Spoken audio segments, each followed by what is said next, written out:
I'm Leslie Maddox, an engineer turned homeschool mom, and I want to help you customize your homeschool. I do this with the Homeschool Planning Decoded method of planning and organizing your homeschool to give you a custom fit. If you've watched all of the Homeschool Planning Decoded videos so far, you'll have defined your family's and children's needs and learned about homeschool styles, instruction options, and ideas for learning activities. At this point, you're ready to start doing your curriculum research. You won't be purchasing anything right now, so try to hold off on making purchases. Really. Don't hit the buy button, hide the credit card. Our goal right now is to just narrow down the many possibilities to a couple of different options. If you're using worksheets from the Homeschool Planning Decoded Starter Kit, you can find the link to that below. Pull out the worksheets you filled out for academic objectives, or turn to wherever you documented academic objectives for your students. You'll need that information for this step. Once you have your academic objectives handy, the first thing you may want to do is look into classes and co-ops, if those options sounded interesting to you when we talked about them in the instruction and co-op options video. Join a local homeschool group on Facebook and ask for recommendations for co-ops and classes in your area. If any look like possibilities to you, look very closely at the curriculum they use and how the classes are set up. If any of the classes are for a subject or objective that is especially difficult or challenging for your student, be sure that the curriculum used and the way the class is conducted is a good fit for your kids' learning preferences. And maybe check out the refund policy just in case. Also, find out what happens if you need to pull out of the co-op. If you're teaching a class at that co-op, just quitting may not be so simple. Make a note of co-ops and classes that you want to keep in the running.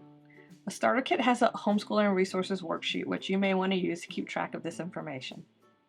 After you've looked into classes and co-ops, you can start researching curricula. Even if you're planning for your students to receive instruction in a class or co-op for one subject or multiple subjects, still do the research for what you would use if that class or co-op doesn't work out. It's better to be prepared instead of scrambling at the last minute when you're busy and stressed out. The best place to begin your homeschool curriculum research is Kathy Duffy's website, which you can find at kathyduffyreviews.com. I pull up her website every year to do my own research. She has reviews on pretty much any curriculum you can think of, categorized by subject. Some reviews are more comprehensive than others, but they are generally helpful. Sometimes she even provides guidance on what families would do well with a particular curriculum. You can also find a variety of available homeschool curriculum on the websites of sellers like Rainbow Resource Center and christianbook.com, but they won't give you the information that Kathy Duffy will. They'll just tell you what's available for purchase. Another place to look for curriculum ideas is YouTube. A lot of homeschool moms share their curriculum choices each year. I've done that as well, and I love watching other homeschool moms' curriculum choice videos. Just be careful and remember that just because another family is super excited to use a particular curriculum doesn't mean that it will work out for you. You should always refer back to your family focus statement to narrow down your choices to options that have the level of flexibility or structure that is best for your family in your current season, and that takes an amount of time that still allows your family to live out your values. If a particular curriculum option that a homeschool mom shares sounds like a possibility, you can then use YouTube to look for reviews on that particular curriculum. Again, be careful here. If the video is sponsored or if content creators are receiving the curriculum for free due to a huge marketing push by the curriculum company, the sheer number and tone of the videos may sway you. But just because a lot of people use a particular curriculum doesn't mean that it's any good. And if they haven't actually started using it, then you're really not going to get a complete picture. So always, always, always use what you've learned about your family and your own intuition and wisdom to narrow down curriculum choices. Now that you know kind of where to look to do your research, let's talk about the order I recommend for doing your research. I recommend you start off by researching your students' difficult objectives, those subjects or skills that are the biggest headache for you and your kids. Since time and money are limited resources, I recommend that you allocate extra time and money for your students' difficult and important objectives. For example, if your student struggles with math, prepare to allocate extra money in your homeschool budget for the math curriculum and supplies that best fit your students' learning needs, and prepare to allocate extra time in the homeschool day for working on that subject. As you're narrowing down your choices, keep track of your favorites so far. You can do that with the curriculum plan worksheet in the Homeschool Plan Decoded Starter Kit.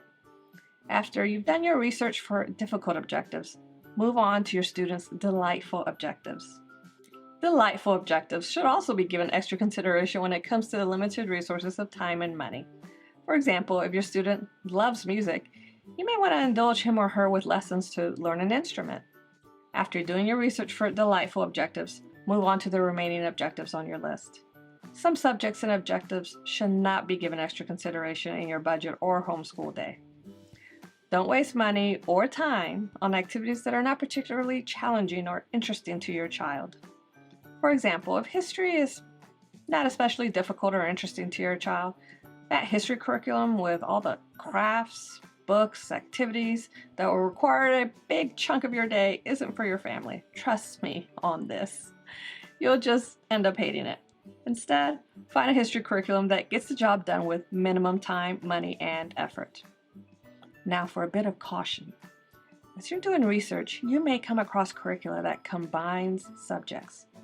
So maybe you'll come across a history curriculum, for example, that tells you that it covers history and geography, and who knows what else. I suggest you give the side eye to those.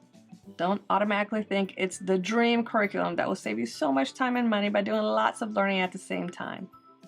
It might, but probably not to the level you think, especially for younger students. The reason is that new skills and concepts should first be taught in isolation and then practiced.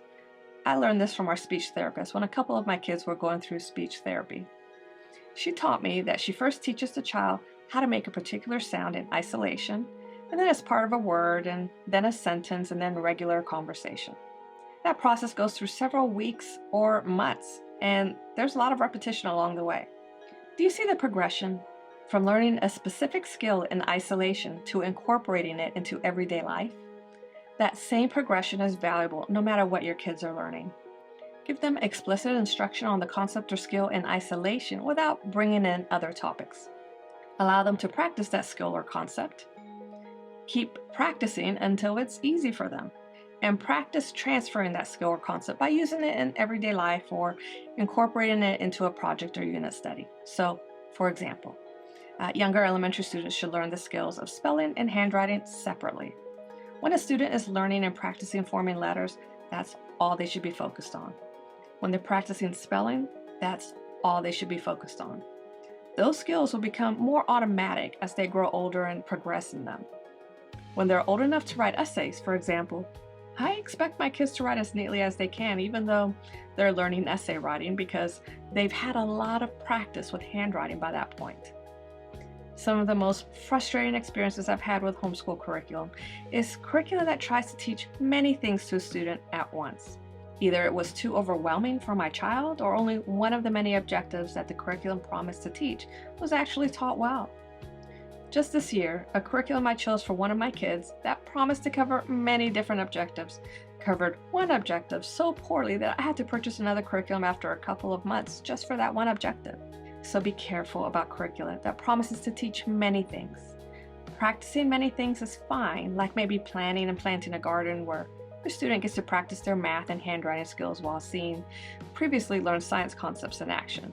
But depending on a single project or unit study to introduce concepts and skills and then master them, that's probably an unreasonable expectation. One last note about curricula, or rather a companion to curricula, and that's book lists. Creating a list of books for your kids to read throughout the year isn't always necessary. Some curricula includes readers or book lists. One example is Lightning Literature, which is constructed around a specific list of books for each level. Other examples are Sunlight and Bookshark that combine reading with history. But you may end up choosing curricula that doesn't recommend a specific list of books, or you may want to supplement a younger child's phonics instruction with supplemental guided reading to increase their reading fluency. In those cases, you'll want to create your own book list before the school year begins so that you're not scrambling for reading ideas during the school year. We'll talk about how to create a book list in a later video, but right now let's touch on how to find book list ideas as you do your curriculum research. One easy way to do that is to look at Pinterest. Search for homeschool book list or homeschool reading list on Pinterest, and you'll get more ideas that you know what to do with. I also have a homeschool book list board on Pinterest. You'll find book lists for specific grades, genres, and even homeschool styles. You can also find book list ideas on curriculum websites. I sometimes like to connect my kids' reading with what they're learning in another subject, like history, so I find it helpful to look at Sunlight and Bookshark's websites for readers that they sell for specific periods of history. Amazon can be a good place to get reading ideas once you have a couple of specific books in mind, since they'll recommend similar or related books. For example, if I search for Wagon Wheels, one of my favorites, on Amazon, I see that they show me books that are frequently bought with wagon wheels, and then lower down books that are similar. Amazon even gives you details about the book, like reading age and Lexile measure, but we'll talk more about that in the video for creating a book list. Right now, we're just exploring. Later on, after you purchase Curricula, you can also see if they recommend books to read as a supplement to that curricula. I usually take a couple of reading ideas from the curricula that I use. For example, Story of the World and IEW's various writing curricula both recommend additional reading for various ages. Those are just a few ideas for exploring book lists. Like with your curriculum research, you're just exploring right now and gathering information before you make final purchasing decisions. At this point, you just want to find a good source, or multiple sources, for age-appropriate and reading-level-appropriate book lists for your children. So have fun as you peruse the internet for curriculum and book list possibilities, keeping your kids' academic objectives and learning preferences in mind.